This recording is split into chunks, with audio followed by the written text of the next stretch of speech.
My name is Irene Jarosewich. I am the panel moderator. I am here also in my capacity as the NGO representative to the United Nations from the World Federation of Ukrainian Women's Organizations. And one of the topics that actually this organization is dealing with is specifically the war crimes of conflict-related sexual violence. The topic of this panel is accountability for war crimes. However, we're going to discuss much more than war crimes. War crimes are specific acts. Most of us are not lawyers, attorneys. I've had to learn all of this. This is such as torture of POWs, the destruction of civilian infrastructure, rape, other forms of violence. But there are broader and larger umbrella crimes and violations of international law that are also occurring in Ukraine. And both Professor David Crane and Professor Paul Williams are joining us to discuss that. David Crane specifically will explain to us the crime of aggression, something that many of us are not familiar with, what it is, why it should be, why it's needed, and how it's going to happen.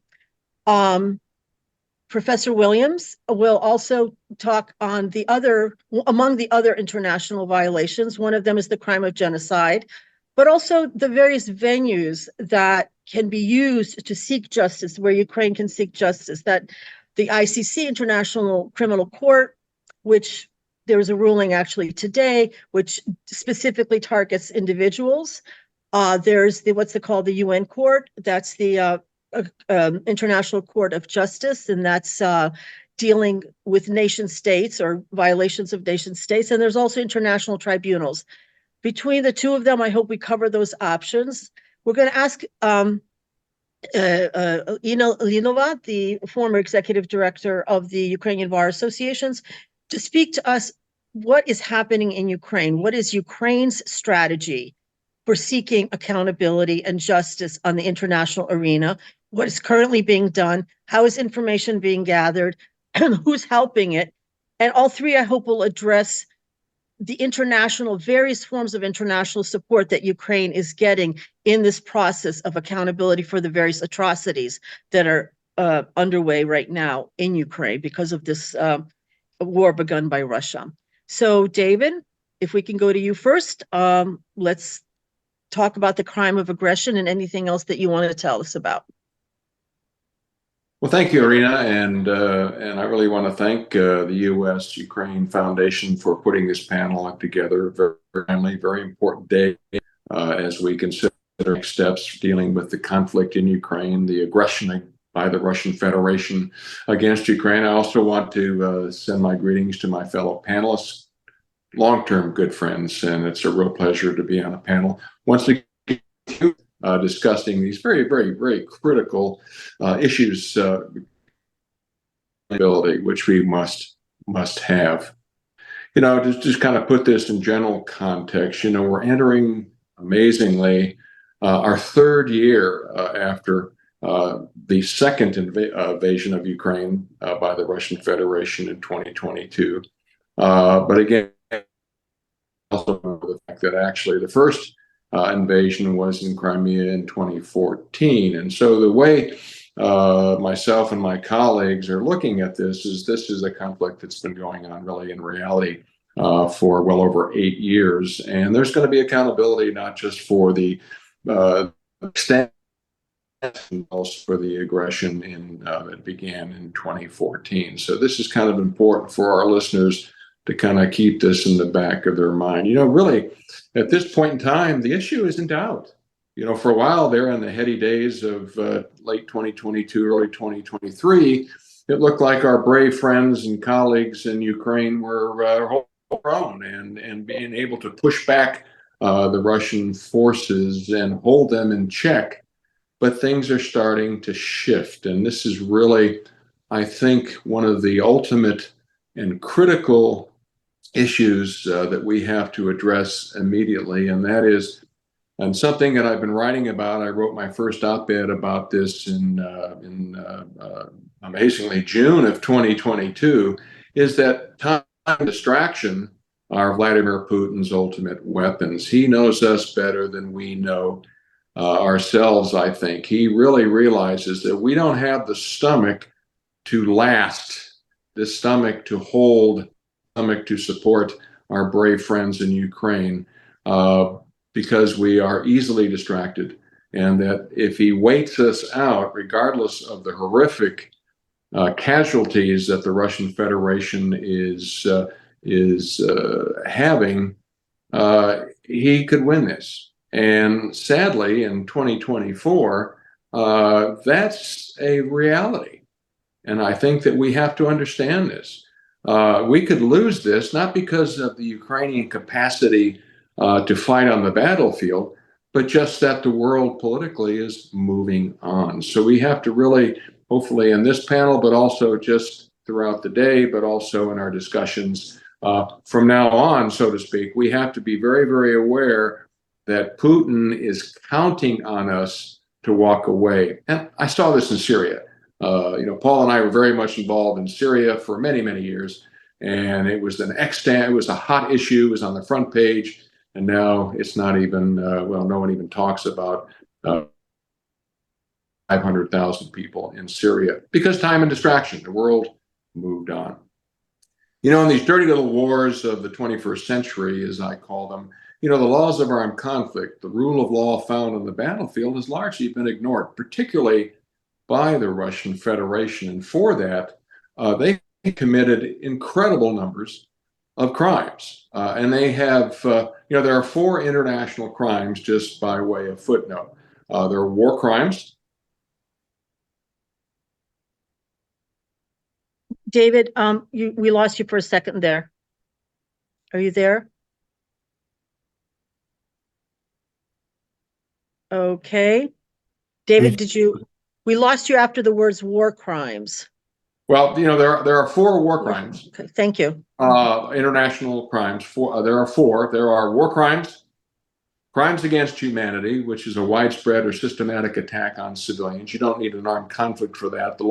The war crimes are violations of those laws of armed conflict. Then we also have the crime of genocide, and then we have the modern crime of aggression. And so the Russian Federation and also those who aid and abet the Russian Federation, and those are Belarus, North Korea, Iran, and somewhat China, are aiding and abetting in these international crimes. And we have to be thinking about what do we do about those leaders who are allowing the Russian Federation to perpetrate international crimes against the people of Ukraine. Now, we're not walking away from this. I don't want to be doom and gloom. I'm just warning all of us to understand that time and distraction are the ultimate weapons, but we still have to hold the Russian Federation accountable for ignoring the rule of law on the battlefield. But they are being held accountable. I mean, we already have seen arrest warrants by the International Criminal Court related to the abduction of children.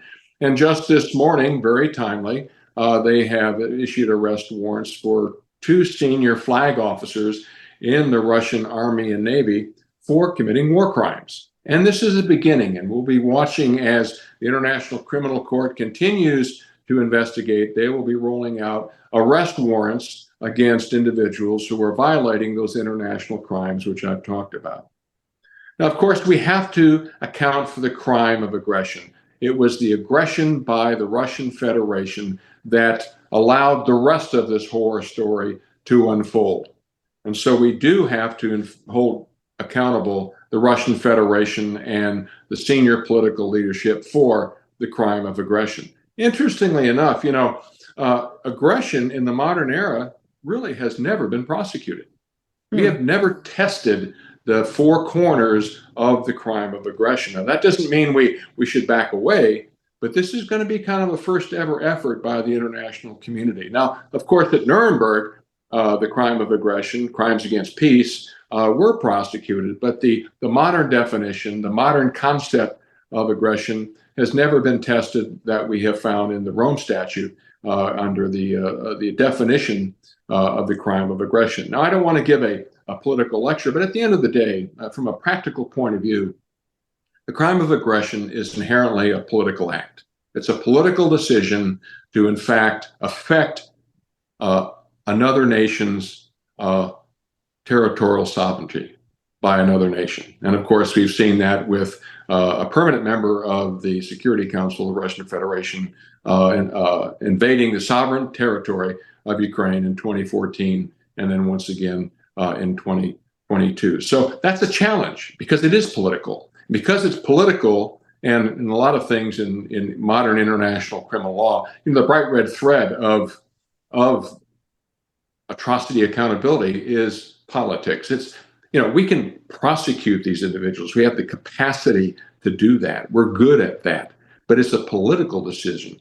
It's a political decision to create a justice mechanism by which we can, in fact, hold these individuals accountable for the crime of aggression. And that's where we have to, and where we're working right now, is just that, is building a political consensus around the world to hold Vladimir Putin and his henchmen accountable for the crime of aggression. It's critical that it be done. In the age of the strong man, we have several potential aggressors sitting in the wings, like crocodiles, watching to see what we do about Russian aggression. And we're at a critical moment in history. I mean, we really are. We're in a 1938 moment.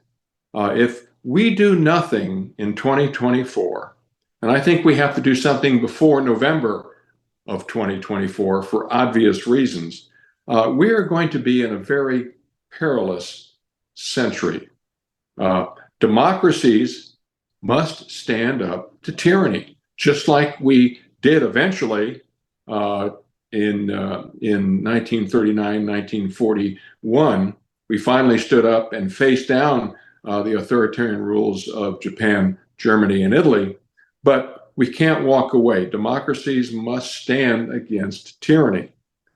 Appeasement never works against tyranny. We have to use a strong shoulder-to-shoulder show of force against what we now have another axis of evil. Not just the Russian Federation, but Iran, North Korea, and somewhat China. They are looking us straight in the eye and saying, go ahead, try it. Well, we're going to have to step across the line, and we're going to have to punch them in the nose, because we do have to hold those who invade the sovereign territory of another nation accountable for the crime of aggression.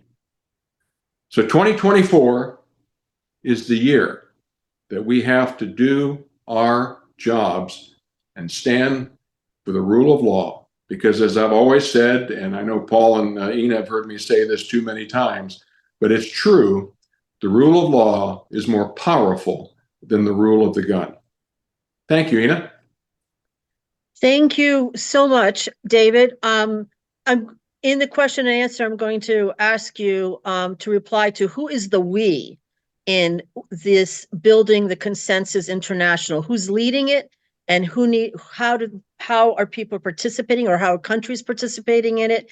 So let's go back to that, because political pressure internationally, while I would like to agree with you that the rule of law is more powerful than the gun, usually the rule of law can't be effective unless there's a gun somewhere. So this concept of force still comes into play. But let's deal with that in the Q&A. Good. Look forward to chatting with you. Okay. Good. Professor Williams, we've not met. It's good to meet you. Go ahead then, please. And what would you like to tell us? Great. Thanks, Irene and Robert. I just wanted to, like David, express my gratitude for the U.S.-Ukraine Foundation for inviting us to participate, and also for grappling with this crucial topic, and one that I'm optimistic about in terms of bringing justice to play to help resolve the conflict, but also to ensure a durable peace. And it's always exciting to share the panel with Ina and David, two very close friends who are super smart on this topic. So I'm looking forward to our conversation. Irene, let me just cover 3 or 4 things that you highlighted in the introduction. And the first is this notion of justice within a durable peace. There's war crimes against humanity, genocide. What role does or has accountability actually played. And we see that in the last 3 decades, there has been a fairly significant infusion of accountability into peace processes. And I want to just spend, a minute and a half on that, because I think it's important. Diplomats, mediators, realpolitik negotiators will say, whoa, justice? No. We need a ceasefire. We need power sharing. We need to draw lines on a map. Don't talk to us about this notion of justice. It's not really relevant. That is actually factually not true. And there's 2 dimensions to this. One is, if you look at the Yugoslavia conflict, there's a Yugoslavia tribunal, which has prosecuted nearly 200 individuals. One reason why we have peace in the Balkans today, it's because of the NATO peacekeeping troops, as you pointed, Irene, the gun backing up justice, but also because most of the key political actors who committed atrocity crimes were wished off, in some cases, by their own populations to the tribunal. When you want the war criminals to exit stage left, having a tribunal is actually a good way of sending them somewhere. Sierra Leone, David was the inaugural chief prosecutor for Sierra Leone. He indicted Charles Taylor, a head of state. One reason why you have peace in Sierra Leone is because Charles Taylor is serving time in a prison in London. The Ivory Coast, one reason why things are fairly, in Cote d'Ivoire, one reason why things are fairly peaceful. Again, tribunal. Rwanda, fairly peaceful tribunal. Cambodia, tribunal. And you look around the globe and you see that there are quite a few conflicts where the international community has said, if we want a durable peace, we have to call it as it is. There is good and there is evil. We need to call out the evil, we need to indict the evil, and we need to put them on trial. Colombia, again, fairly successful peace process, very comprehensive justice mechanism. And I say all of this because oftentimes there is this, call the lawyers after we have peace and we'll do some truth commissions and we'll have a little bit of amnesty and maybe we'll try a couple of people. No. A durable peace, justice is woven into it. So much so that the global community created an international criminal court. There's a global court, the ICC, which has the power and authority to indict heads of states. It's indicted President Putin, and we'll talk about that in just a second. But this tribunal has indicted over a dozen different parties in conflicts around the globe, and it does so with the backing and the authority, essentially, of the global community. And it has indicted President Putin for stealing Ukrainian children. It's also indicted his deputy, who he authorized to do this. And then, as David mentioned today, it's indicted Admiral Sokolov, the general that oversees the Black Sea Fleet, for attacks on civilians by attacking the electricity grid in Ukraine, and also General Kobolash, who is the general in charge of the long-range aviation, the long-range Air Force. And specifically, they were indicted because they used disproportionate force. And in the Q&A, if we're interested, we can go into this. But they're indicted for destroying the electrical grid. And in some cases, you can actually attack the electrical grid, but it has to be proportionate. So this is the International Criminal Court saying to the world, all right, Putin and his team are stealing children, and his military is conducting a war, but in such a disproportionate manner that it's impacting civilians and causing essentially crimes against humanity on the civilian population because of the way in which they're conducting the war.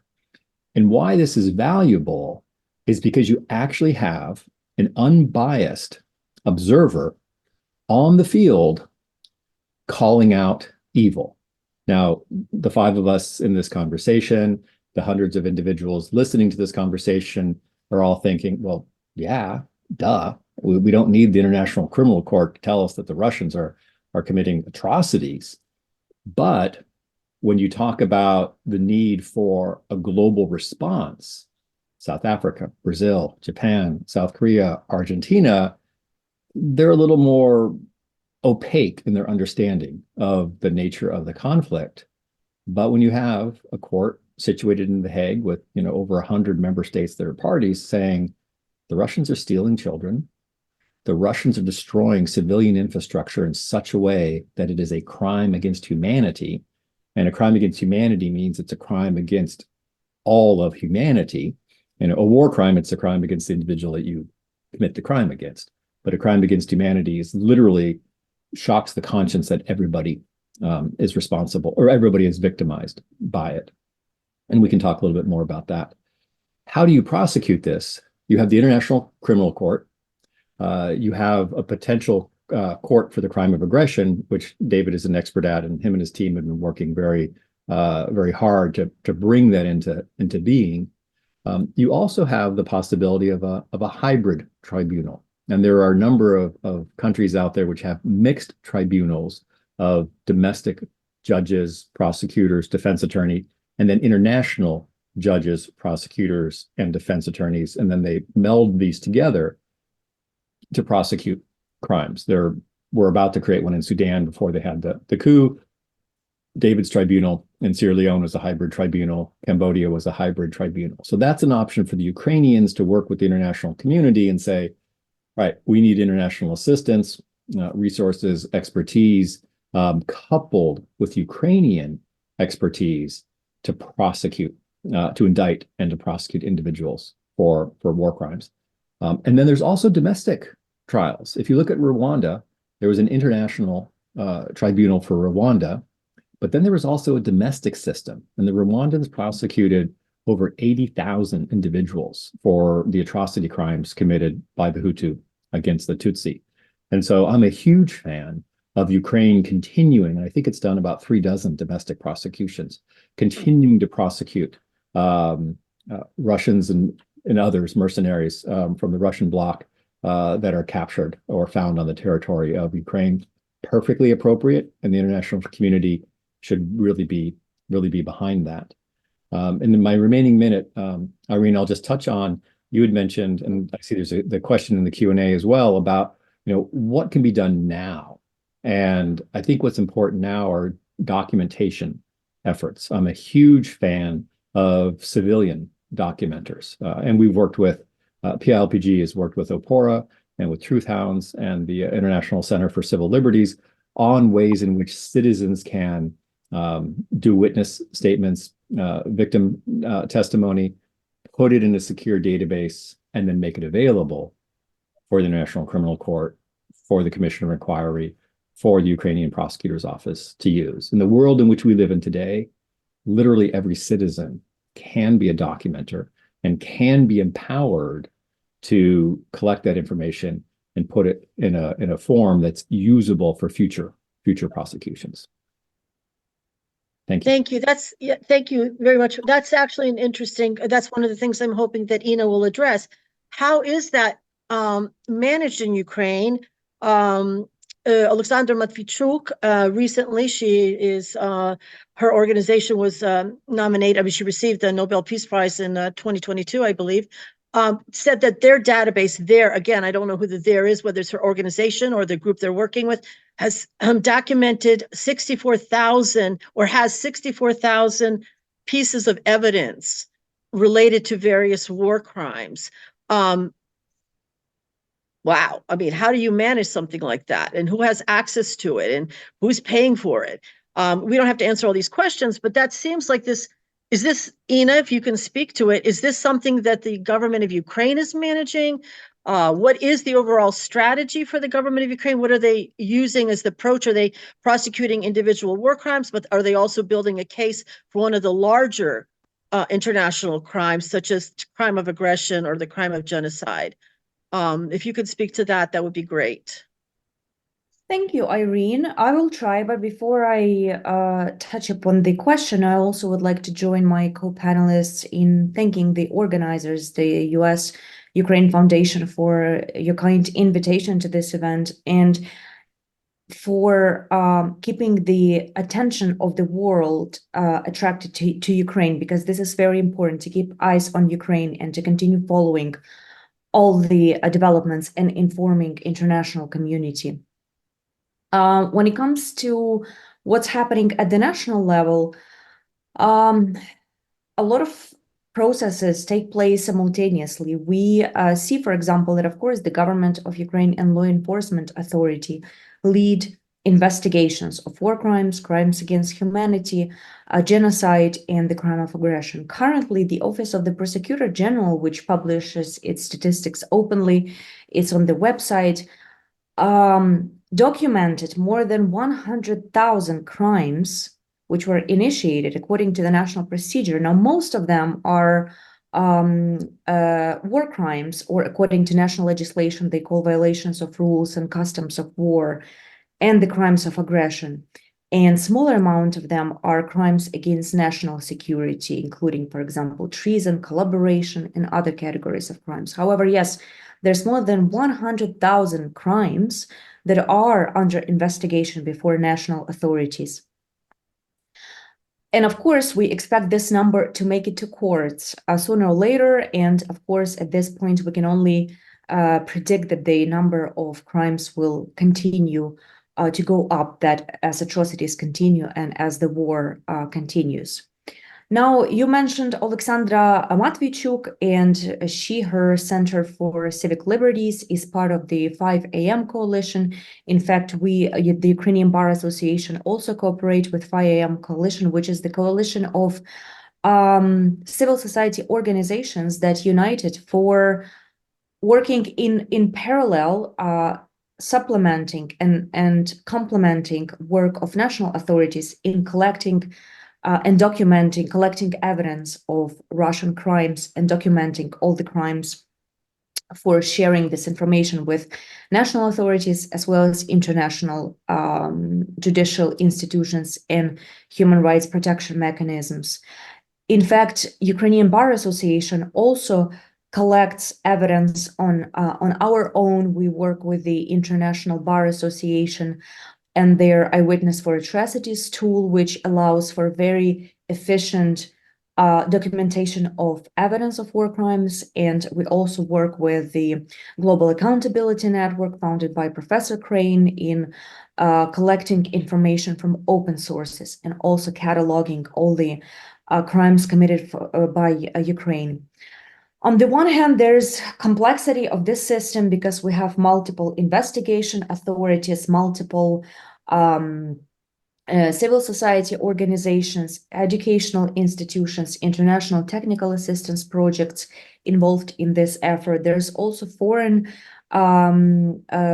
support to national authorities, the USAID, as well as European countries, and Eurojust provide assistance in investigation to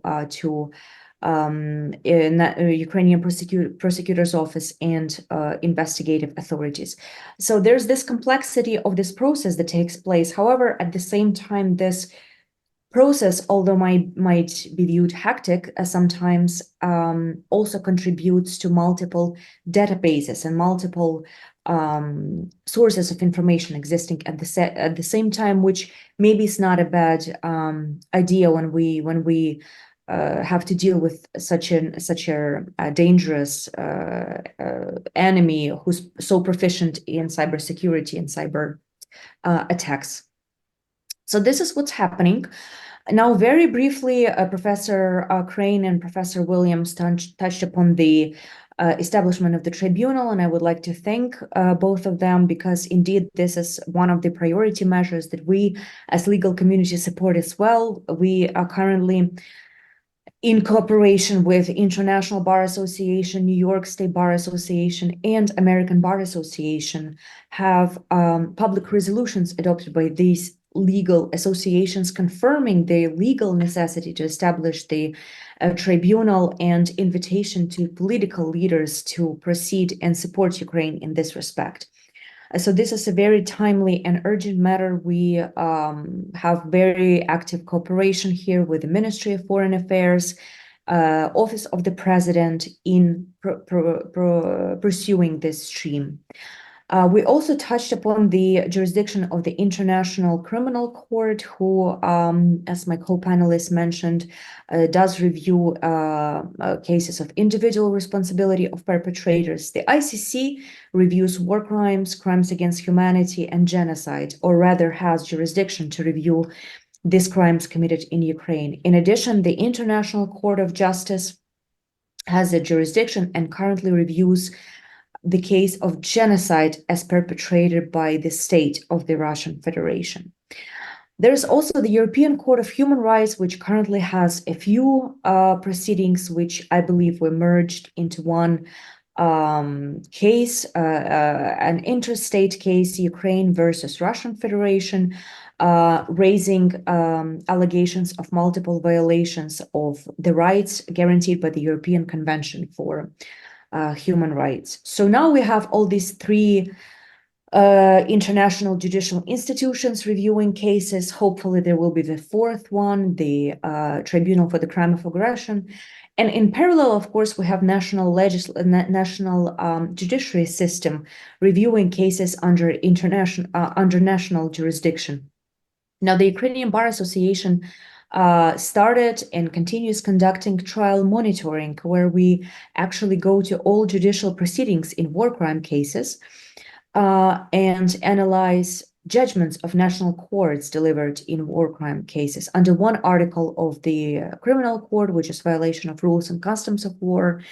And we see that there is a number of challenges which the national judiciary is facing. One of them is, for example, that the national judiciary has to proceed with investigation and prosecution now while military actions still continue, which poses big threats, security threats, and not only.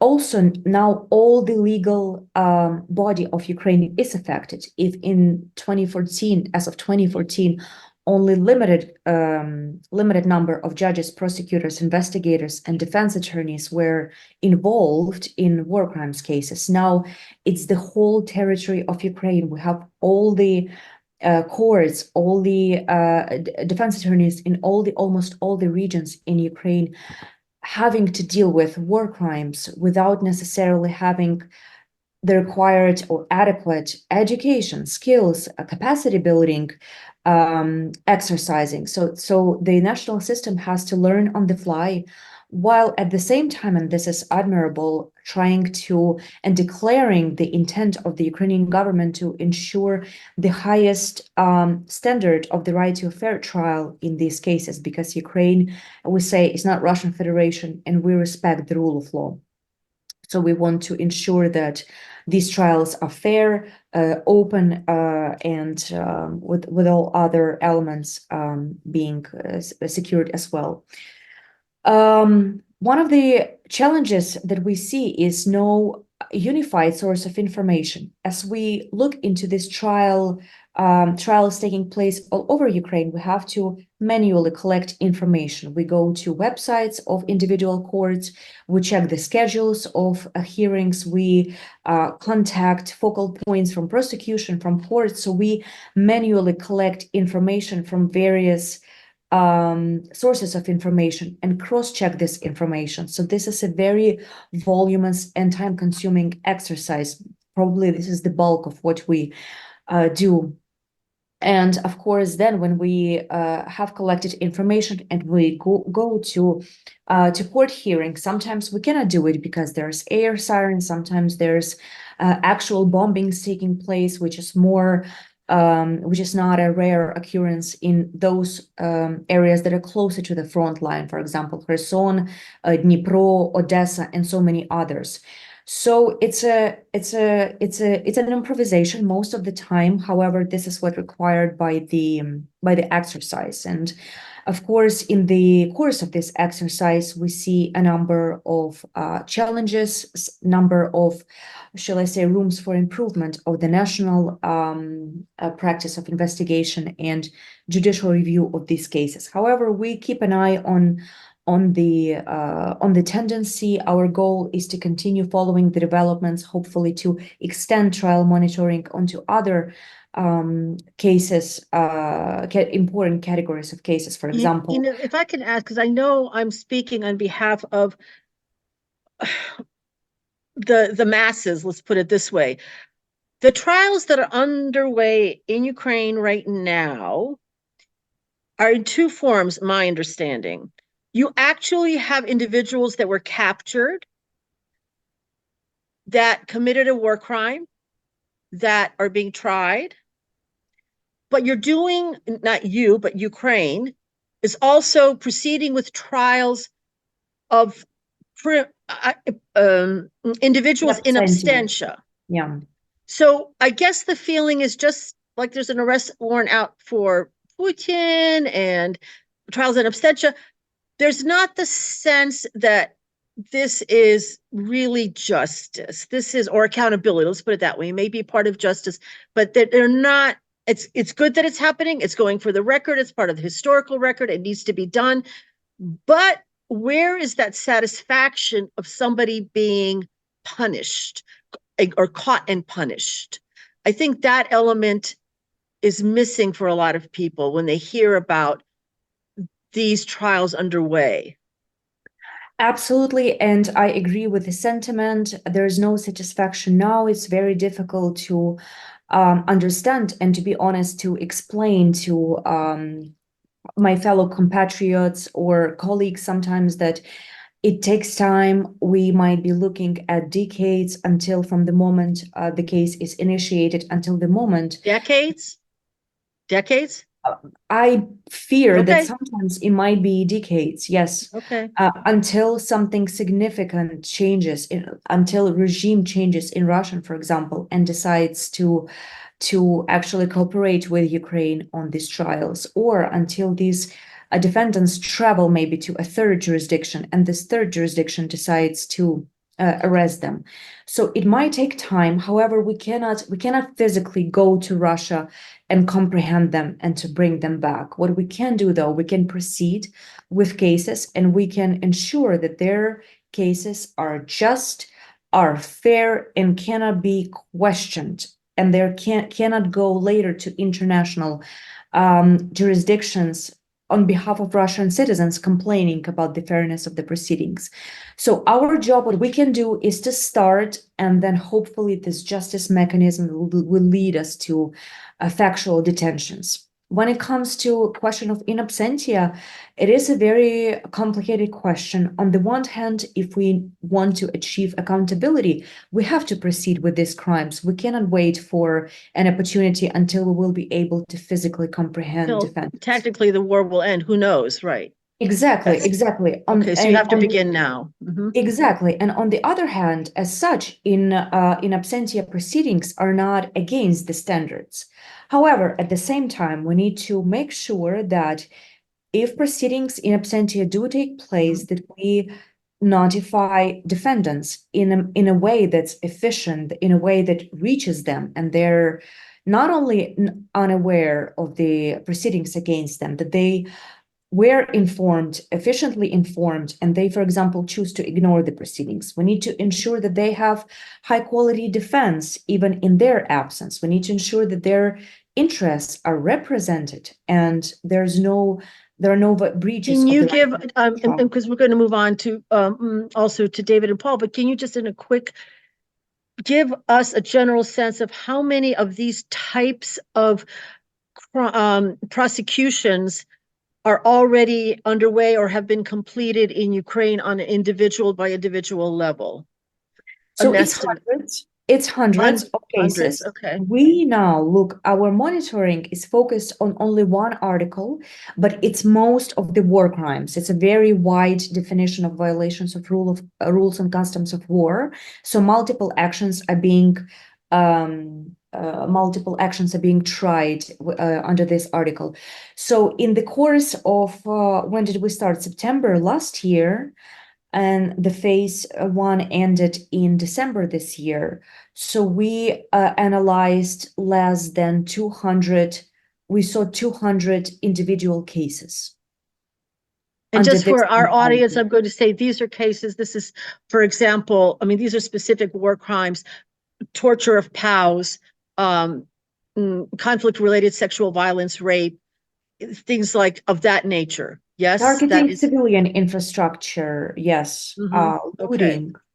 Well, I want to then go on to Paul and David, because the way it was explained to me, because as I explained, my organization is focusing sort of on just one element, and that's conflict-related sexual violence, which is very specific. But these particular trials that are already being tried, and as Ina explained, the evidence being gathered, being verified, in order to be also used in the future to build cases for, would we want to say, bigger prosecutions? Are we understanding that properly? Meaning Ukraine can, in the future, prosecute Russia for the crime of genocide or the crime of aggression. And by the way, are they compatible? Must they be tried? If the tribunals are built, can they tried simultaneously? Can you make two judgments at once? What is the process of the information that Ina's gathering, and how does that filter up into bigger prosecutions? Well, let me jump in just real quickly, and I'll certainly be interested to see Paul's perspective as well. But we need to be very careful here. We're talking apples and oranges in some ways. Okay. We're all moving forward with justice. And again, as a footnote, this is all about for and about the victims, whether it be domestic or international. But we have two pathways, and it is the normal pathways for international criminal law. We have domestic jurisdictions using domestic law prosecuting individuals who have violated domestic law. So in this case, Ukrainian criminal law. And that is happening, as Ina has very clearly and carefully pointed out, in the dozens and even hundreds under Ukrainian law, individuals who have violated Ukrainian law.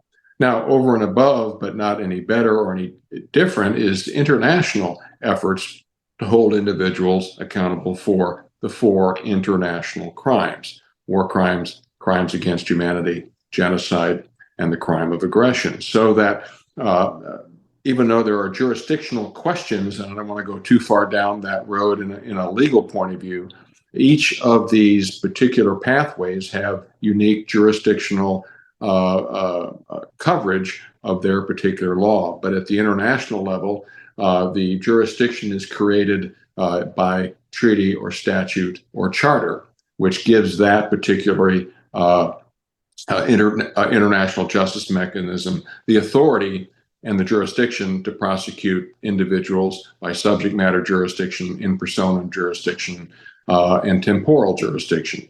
So that we have to be very careful here. We don't mix these, though there is, and it was something of interest when I was the chief prosecutor in West Africa.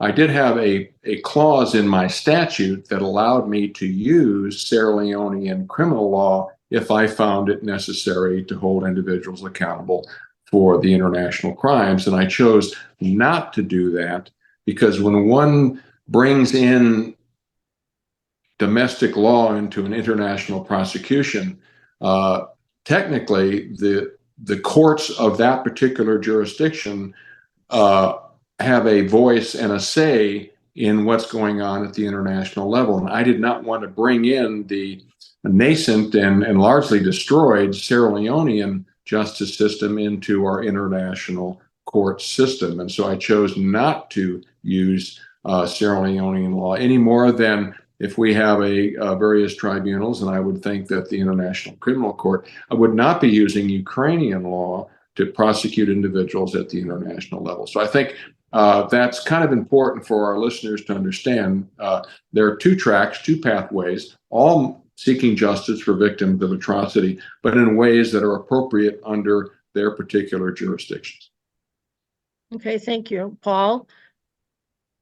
Okay, well, let's go to because I'm looking at some of our questions. A lot of them center on the same thing, and that is the sense of comparing the international tribunals to the one that is most familiar to many of us, and that's the Nuremberg trials.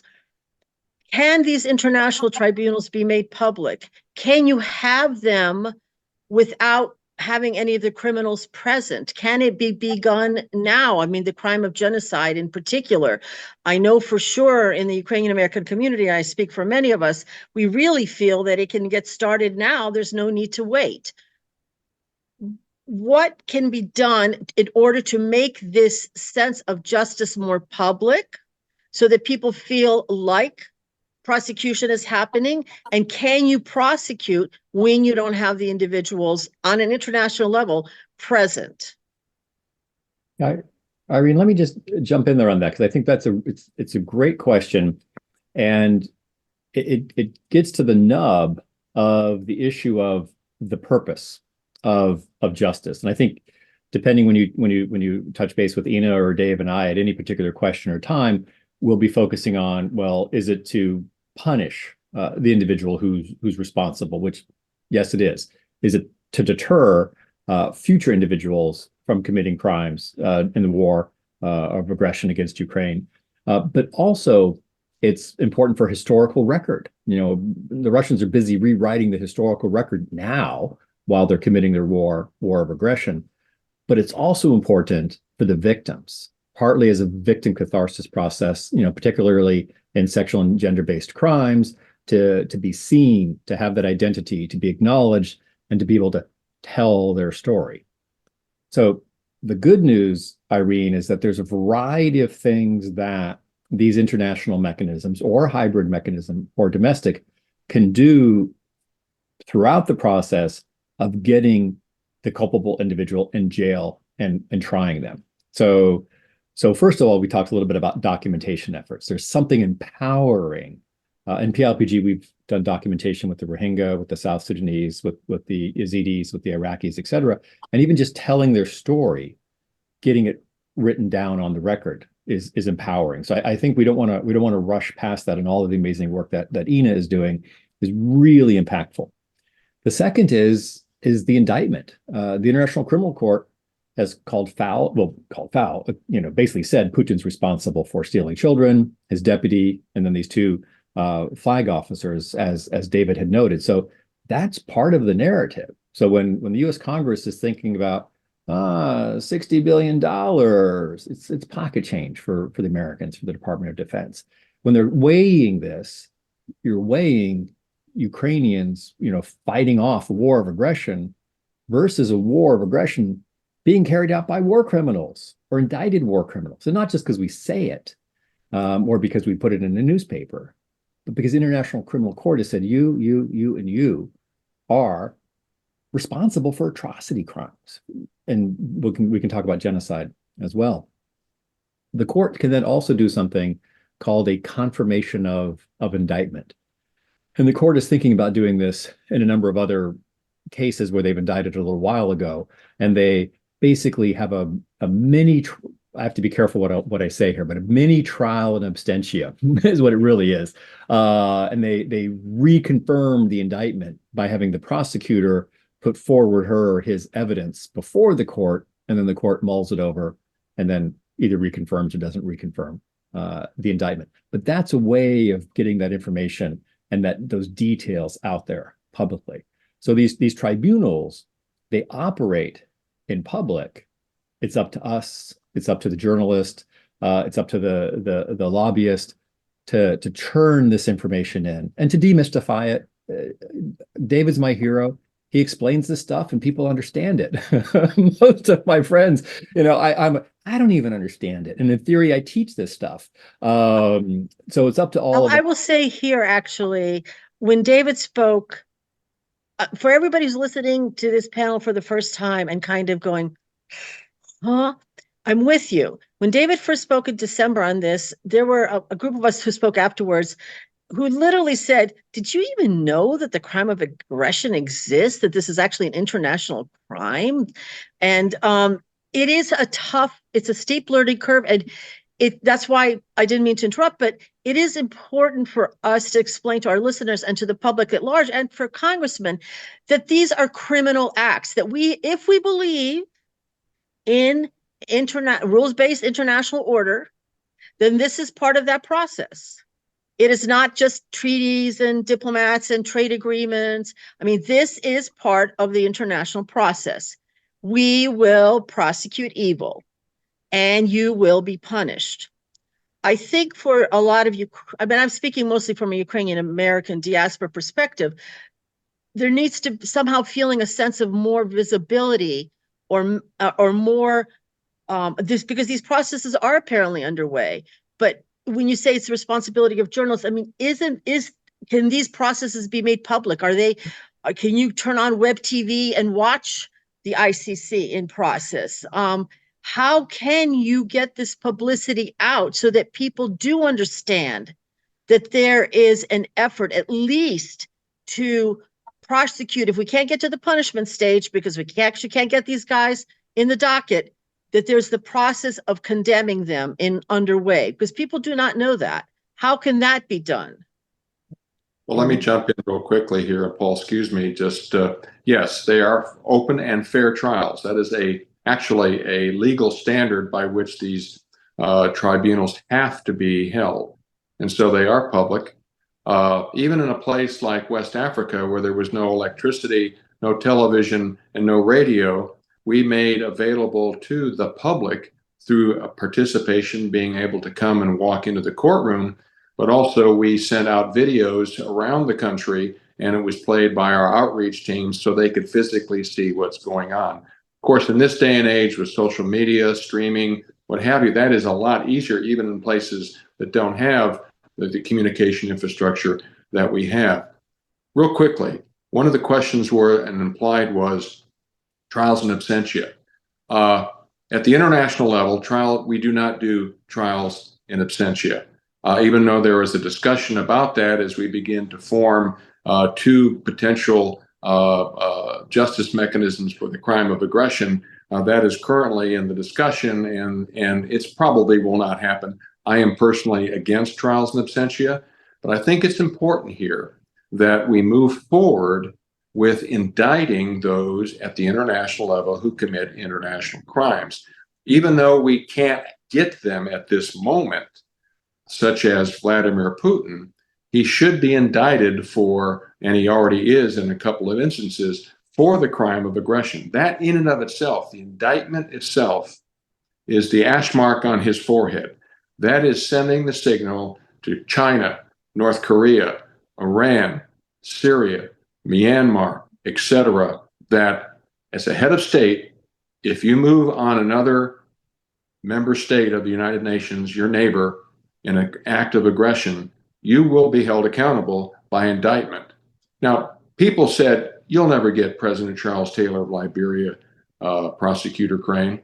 We did, and now he's spending the rest of his life in His Majesty's maximum security prison in England. So it takes some time, but the fact that we don't actually physically have some of these individuals doesn't mean anything. We have to move forward publicly, visibly, in indicting these individuals, and then we will get them and try them fairly and openly so the world can watch these prosecutions. Even in Nuremberg, they were public and they were videoed, and the world watched when they got these videos. You remember the old days, for some of us, we'd go to the movie theater and there would be the films, the newsreels. I love those things. But that's where the American public saw justice in action right in front of their eyes. Even at Nuremberg, the newsreels were showing the individuals on the dock. Excuse me, Paul, please. No, I was just thinking that we're going to have to explain that to Ina, because I think she's the only one who doesn't I was going know to say, that. I at least heard of them, so I'm with Ina on this one. I've never actually seen one, but thank you for that. Well, I'm good. Robert, did you want to say anything actually, or have a question that you'd like to put before we move on? You've been sitting there. Yeah, I'm intrigued and always interested in this discussion because it's not something I'm familiar with, as you've noticed. And in December, when we heard David, I mean, you and I and Nadia made a decision immediately that we needed to have a follow-up because the world needs to know about this and needs to understand the potential and the importance of this, and therefore today's panel. And I don't think we should stop at this. I mean, somebody made a point, and maybe it was you, Irene, that we need members of Congress to understand the importance, and we certainly need to emphasize the fact that this war is being conducted by a war criminal. He's been indicted as a war criminal. I really don't have questions to ask. I just think it's very important that this panel and its messages are heard today. They will be posted on the internet in a few days, and that we just keep at it. This is an important discussion, and more people need to know what's happening and what can happen. Thank you. I will throw out another question that I know we've received on social media, and that is the sense of, we're speaking about individual holding being responsible. We're going to, right now, Putin's been indicted. What does that mean practically? Well, practically it means that there are many countries he can't travel to without risking arrest, as the same with Lvova Belova and these two Russian flag officers. They cannot go into London right now without risking arrest. That is one of the, I think many people don't understand. Once you have been indicted in all of the countries that have agreed to participate in the international legal or justice system, now also agree that those individuals that the ICC has found or at least arrested or put out arrest warrants for, can be arrested. So they can't travel. That is one form of punishment that is, I think, might give some satisfaction. But I know that also on social media, there's this feeling that, okay, so you find a few individuals, but how do you punish the nation of Russia? Is there such a thing as collective responsibility? Is there therefore such as collective blame? And if not, how does Russia, the nation, if not each individual, get held accountable? Meaning the broad sense of, you guys did nothing. You let your leaders stop talking about, I'm not telling you this is bluntly, stop talking about you're afraid of being arrested. We're dying here in Ukraine and you guys are worried about being arrested? What are you talking about? You've done nothing to stop this war. In fact, you support this war. And there's that sense of anger and a collective sense in Ukraine.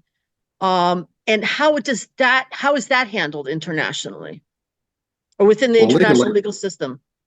Well, legally, there is no such thing as collective punishment. We don't punish nations, we punish individuals for individual criminal responsibility at various levels in whatever position they were in. So we do not punish the Russian Federation. However, that's just legally. Practically, economically, there's huge price to pay. You don't want to live in a country that is a pariah state. I mean, Russia has no political standing in the community anymore. It is a very large North Korea. It has no respect. The only respect there is, and the fact is, they've got a whole bunch of nuclear weapons. But from a political point of view, they are shamed. So again, they're and economically, obviously, even though it's only working in a half measure, but sanctions never are perfect.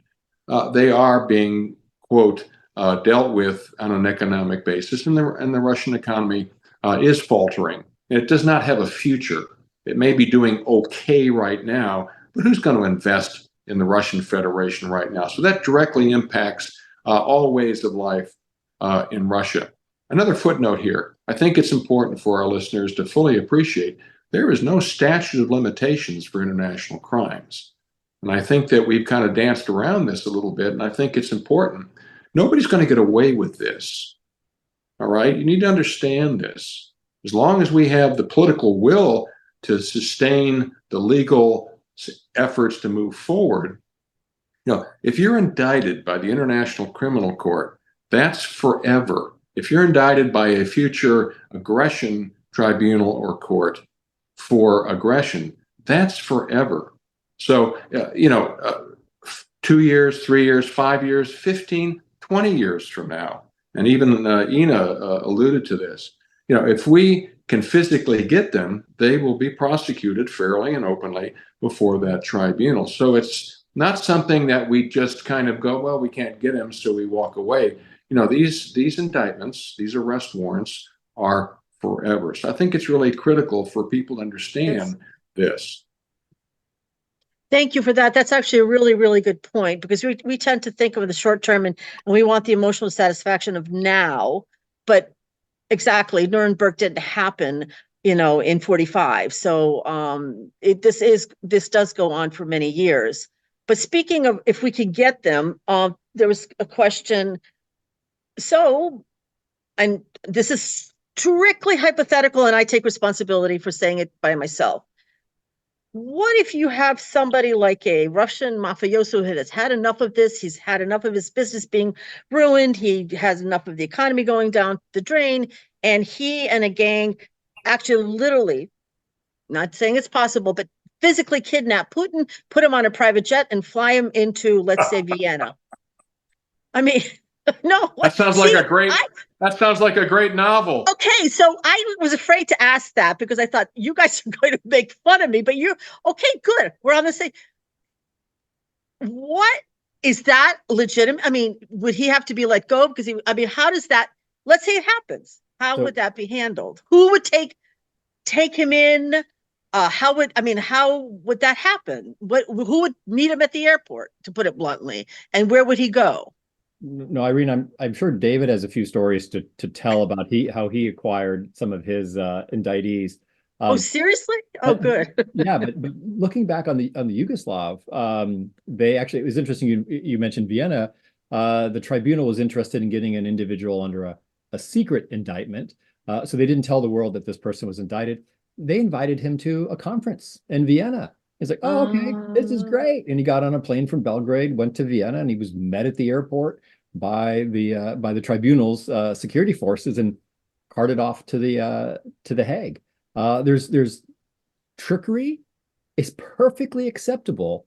Okay, trickery is perfectly acceptable. Yeah, it's perfectly acceptable Okay.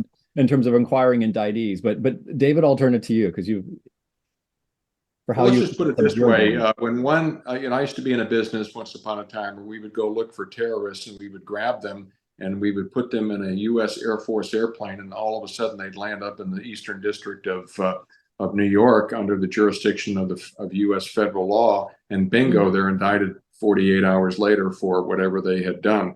Again, the legal standard for that kind of rendition, I guess would be a better term for it, as long as we don't violate U.S. law, for example, or any kind of human rights parameters, as far as we don't grab them, torture them, and do something physically to harm them.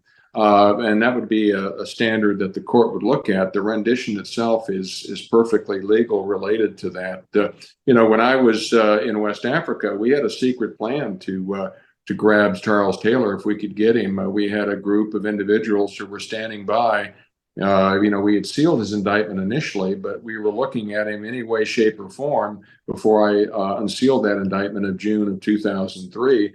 But we were ready to grab him in any way, shape, or form and render him to the jurisdiction of the International War Crimes Tribunal in Sierra Leone. So it's the same kind of thing. So, even though you were kind of tongue-in-cheeking it related to that, if Vladimir Putin showed up and by a Russian oligarch handing him over to the International Criminal Court, that's not inappropriate or illegal.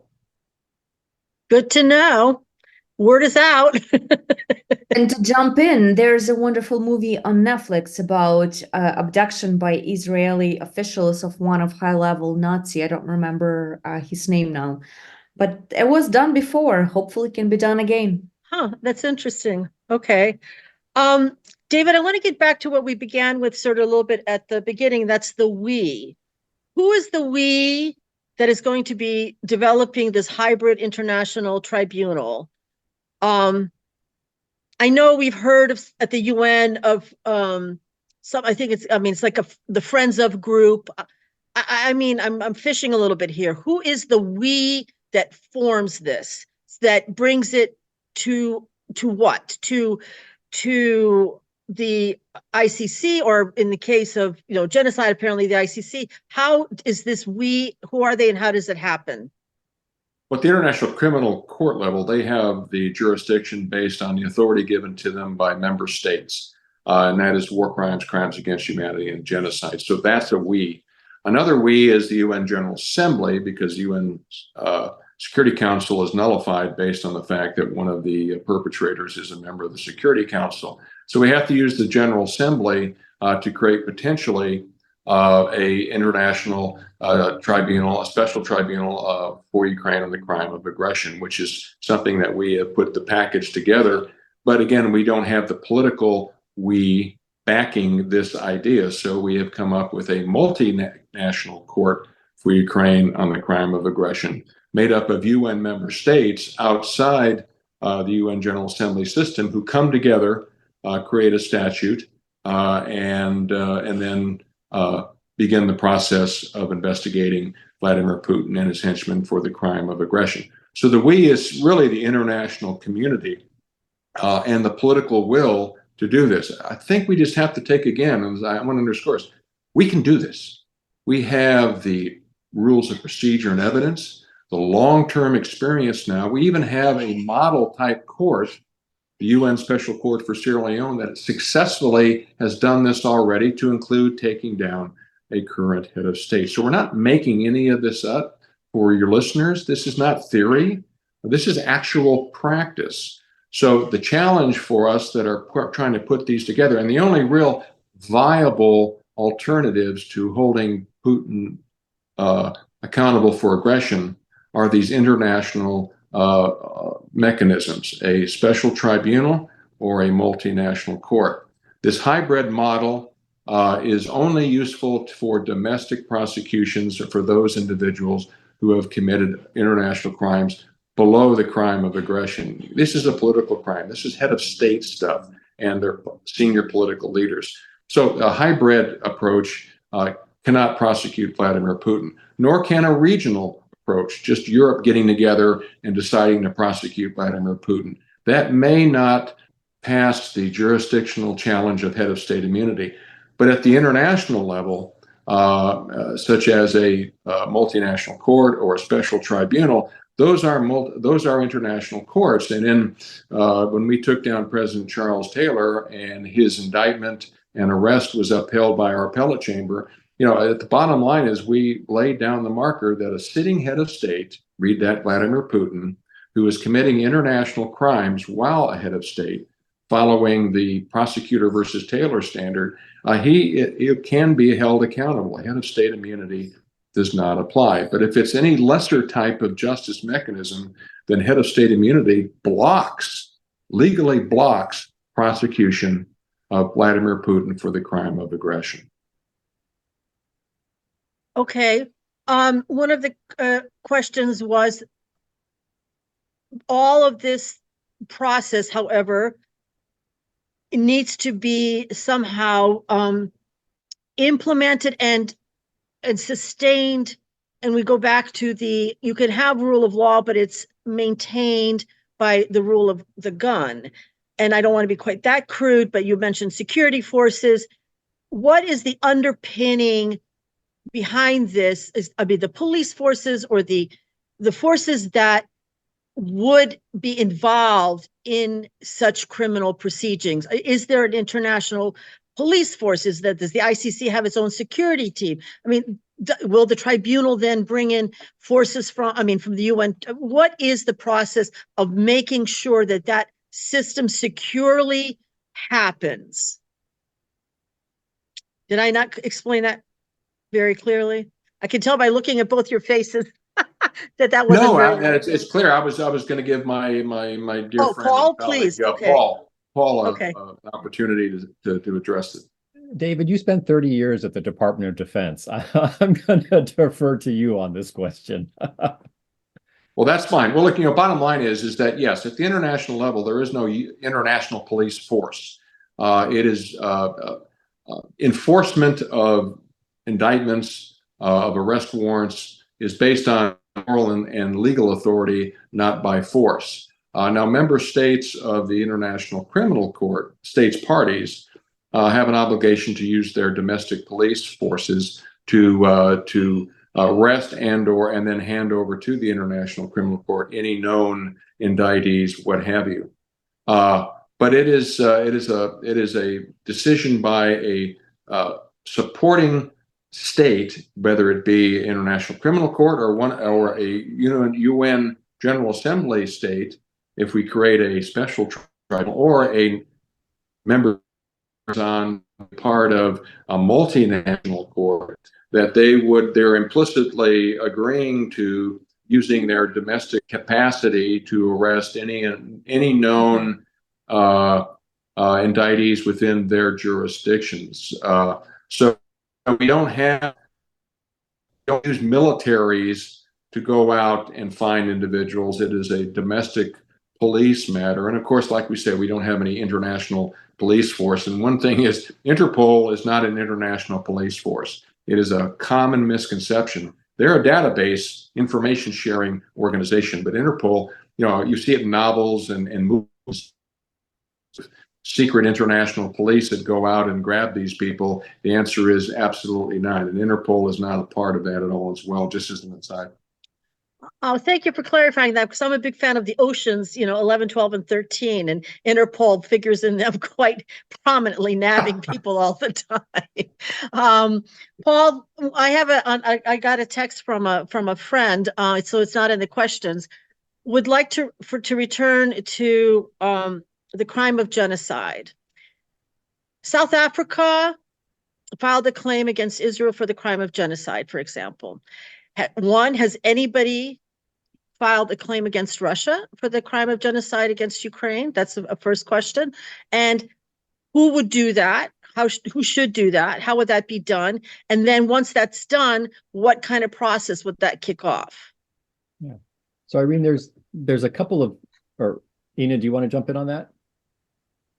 Okay, Paul, please go go ahead, ahead. and then go ahead, and then we'll go. We have, I think we have 3 minutes left. Real quick, weirdly, oddly, the Russians filed a claim against Ukraine for genocide in the International Criminal Court, and the Ukraine, exactly, Irene. You're like, what world do we live in? The Ukrainians, What world do we live in? Yeah. Exactly. The Ukrainians have cleverly counter-sued, charging the Russians with the crime of genocide. Alternative to Ina, I have bet money on the fact that the International Criminal Court is in its next round going to indict Russians for genocide. It's clear. Really? They're working their way up. First, they do the stealing of children. Now they're doing the electrical grid as the crimes against humanity. They're very cautious, and their genocide's the big one, but they've been laying the foundation. They've been laying the foundation for that. Ina, over to you. Nothing to add, but yeah, I just wanted to say that this claim that Ukraine, a counterclaim that Ukraine filed before the International Court of Justice, was in fact supported by a few dozens of individual states, which shows very high level of support to Ukrainian position in this regard. Okay. Now I've been given the signal that we must end. We thank you very deeply and very much for participating. We hope you'll be willing to participate again. And I wish all of you a good day. Thank you. Thanks, Irene. Thanks, Thank Robert. you. Thank you. Bye. Thank you all. Thank you.